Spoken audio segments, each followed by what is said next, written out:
আসসালামু আলাইকুম, কী অবস্থা? সবাই কেমন আছেন? আলহামদুলিল্লাহ আমি ভালো আছি। তো এটা ছিল দুপুরের আয়োজন।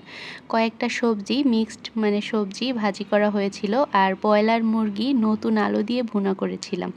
মিক্সড সবজি বলতে ছিল পাতাকপি, গাজর, আলু আর পেঁয়াজের কলি। সবগুলো সবজি একসাথে কুচি কুচি করে কেটে ভাজি করা হয়েছিল।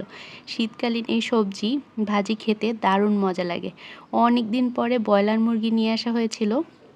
খালু নিয়ে আসছিল মুরগি। তো বাসায় অনেক দিন ফার্মের মুরগি রান্না করা হয় না। আজকে আমি ভাবলাম আলু দিয়ে একটু ঝোল ঝোল মাখা করি, খেতে মজা লাগবে। আর মুরগির রানের পিস যে থাকে তার নিচে যে একটা হাড়ওয়ালা মাংস থাকে, এটাই সেই পিসটা। কি যে মজা লাগে খেতে আমার কাছে। হাড়ওয়ালা মাংসগুলোই আমি বেশি খেতে পছন্দ করি। আর তাছাড়া মুরগির পা, তারপরে গিলা, মাথা, এইগুলোই আমি বেশি পছন্দ করি।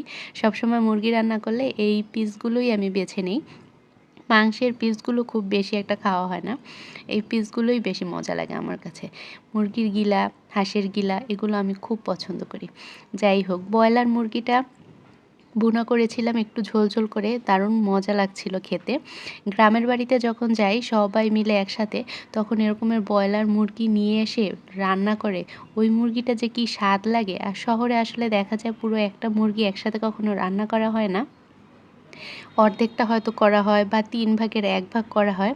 ওই জন্য আমি গ্রামে গেলে সবাই যখন একসাথে থাকে, নানা বাড়িতে যাই, খালামণিরা মুরগি নিয়ে এসে একদম সাথে সাথে কেটে তারপর হচ্ছে ঝোল ঝোল করে আলু দিয়ে রান্না করে।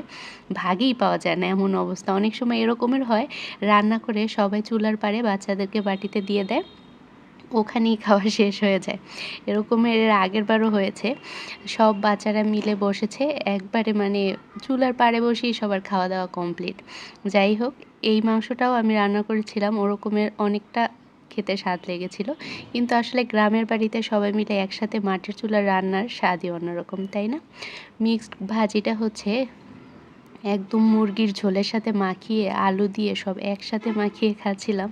আলহামদুলিল্লাহ খুবই মজা ছিল খাবারটা। ধন্যবাদ।